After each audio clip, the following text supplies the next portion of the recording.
next leg of the Oilers road trip has us in beautiful New York City. This is the panel presented by Sport Chek, and we are here in Central Park.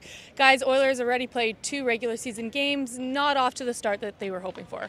No, but I still think it's way too early in the season to start referring to games 3 or 4 as must-wins. I do think there is importance behind a good start. You look at Connor McDavid's recent history with the club.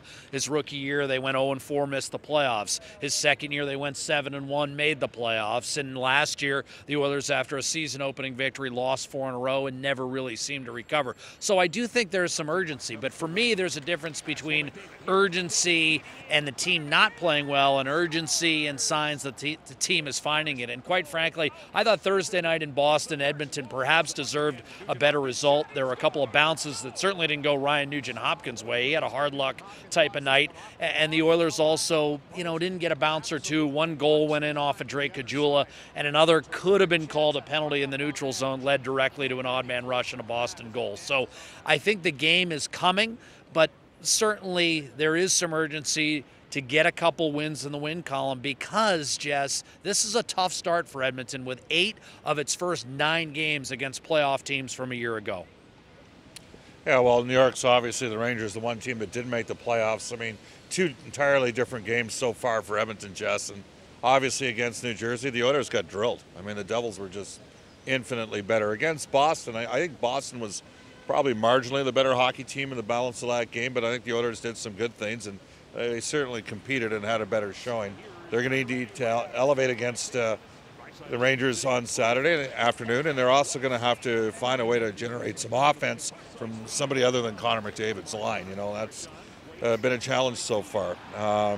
There's been some tough moments. I get the nervousness and the sense of apprehension that would be back in oil country, but as Jack mentioned, we are early in this process, and I wouldn't necessarily want to overreact at this stage yet. Let's talk about our afternoon game against the Rangers. Historically, afternoon games, we have not overly excelled at them. Jack, what do you take away from that? Well, I think each year is a new year, and I think in the course of a season, there's trends that tend to emerge, but there is no rhyme or reason from season to season.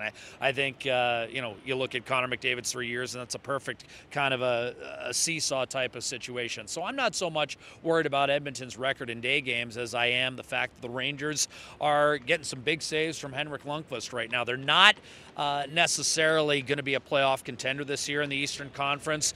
They've got a new head coach, David Quinn, out of Boston University. They're retooling their lineup. They've got veterans like Chris Kreider down in the lineup a little bit, and they've elevated some guys into positions where they're going to be counted upon in top 6 roles that, a lot of people weren't thinking that they would as recently as a couple years ago. But that's where the Rangers are at right now. They've got a veteran guy like Kevin Shattenkirk who didn't even play in their victory over San Jose, and he's a guy that, was up around 55 points just a couple years ago. So that's where the Rangers are at, but they've still got a stalwart in net.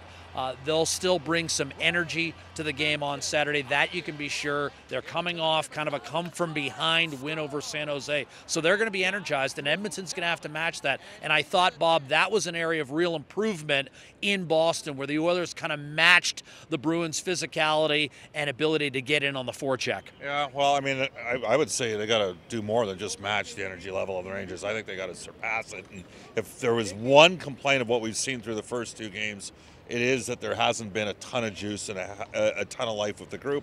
But that's what happens when you're chasing games. And I mean, back-to-back games, the Oilers gave up 2 goals in the second period in a span of less than 90 seconds, less than 40 seconds against Boston. So they got to get some positive momentum going, get some juice in their game going, get some life, and have some fun. And I know people say, well, that sounds stupid, but the reality is it's still a game, and you still want to feel like you've got some belief in yourselves. And in order for that to happen, you got to create some stuff. And it can't just, again, be from one line. And 5-on-5, I mean, right now the best Corsi on the team through the first 2 games is Ryan Nugent-Hopkins. And I'm not sure that at some stage you don't see Todd McLellan look to shift and Leon Draisaitl back with Connor McDavid just to get Leon going here. And that, of course, would mean Nugent-Hopkins might end up playing a few shifts in the middle. Not sure how that's all going to transpire.